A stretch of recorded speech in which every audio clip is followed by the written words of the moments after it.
MSI Radeon RX 470 Gaming X Review. AMD caused a considerable stir with its Radeon RX 480 launch in late June. Initially, the price in India was massively inflated and the company had to make two cuts in less than a month, after it became clear that the company would have no chance against Nvidia.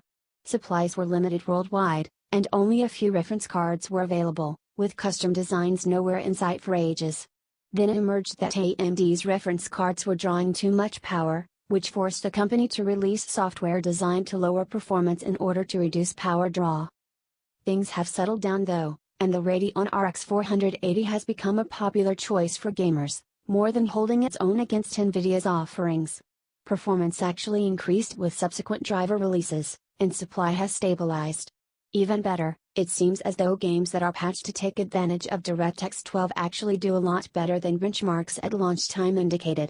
Sure enough, we saw a significant spike in frame rates when playing Doom with DX12 enabled, long after our review of the RX 480 was done. With its shaky foundation now strengthened, AMD has launched the Radeon RX 470 and RX 460 in India, catering to more price-sensitive buyers. We have the middle sibling for review today, the Radeon RX 470, in the form of MSI's gigantic custom-designed Gaming X card. Read on for more. The Radeon RX 470 is essentially the same chip as the RX 480 with a few of its components disabled and its speeds reduced, resulting in a lower rung part that can be priced lower. This is a common industry practice which allows companies to salvage chips that didn't make it out of manufacturing in the best shape. Codenamed Polaris 10, this GPU is built on the relatively new 14nm manufacturing process. It is designed with 2,304 execution units which AMD calls stream processors, and 144 texture units. All of them are enabled on the RX 480, while the RX 470 drops those counts to 2,048 and 128 respectively. Base and boost clocks are also a bit lower, as is the memory speed, leading to lower overall memory bandwidth, although the 256-bit memory bus itself hasn't been reduced. All of that works out to a total reduction of pixel pushing power from 5.8 teraflops to 4.9, which isn't all that much. Finally, while the RX 480 can be paired with either 4GB or 8GB of GDDR5 RAM, the RX 470 is only officially listed with 4GB. The trade-off is of course a lower price, but also lower power consumption at 120 watts as opposed to 150 watts. While the RX 480 is aimed at gamers who want to push 2560 by 1440 or even 4K monitors with reasonably high settings, the RX 470 is more for those who are happy at 1920 by 1080 and don't see themselves going beyond that within the life cycle of their next graphics card. If you identify with that second group and don't need a lot of headroom, the amount you'll save on an RX 470 could be very well worth it.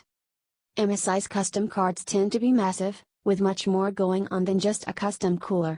We've seen two variations of this design in the recent past, when we reviewed MSI's GeForce GTX 1060 Gaming X and the much beefier GeForce GTX 1070 Gaming X. The Radeon RX 470 Gaming X is closer to the former in terms of physical heft, which makes sense because these two GPUs have the same rated power consumption. The red and black plastic, the LEDs, and the bundled software are all exactly what we've seen before. The Radeon RX 470 Gaming X is much larger than a reference card would be. The cooler, which MSI calls Twin Frozervi, doesn't need its fans spinning all the time. With light games, you might not see them spin up at all.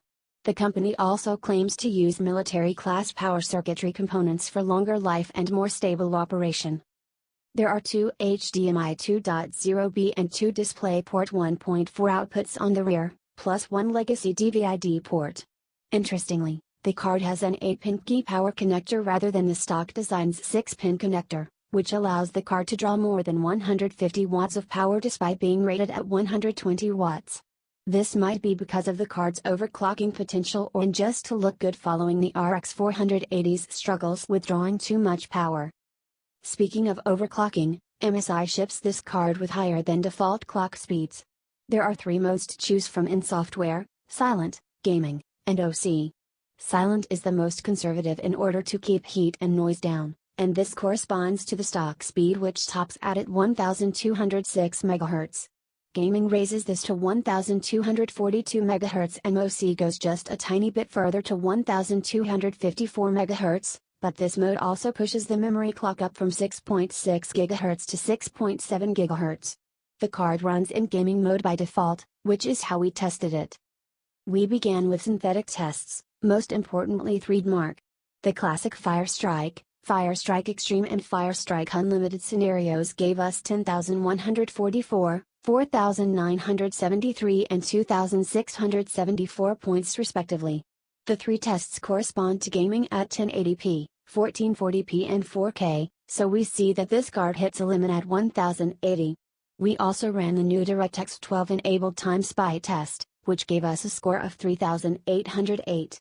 That's just a bit lower than the reference Radeon RX 480's score of 4,067 and the 4,273 which MSI's own GeForce GTX 1060 Gaming X managed. Unigen's Valley test ran at an average of 47.3 FPS with a minimum of 25.9 FPS at 1920 by 1080 with the Extreme preset. This also bodes well for full HD gaming.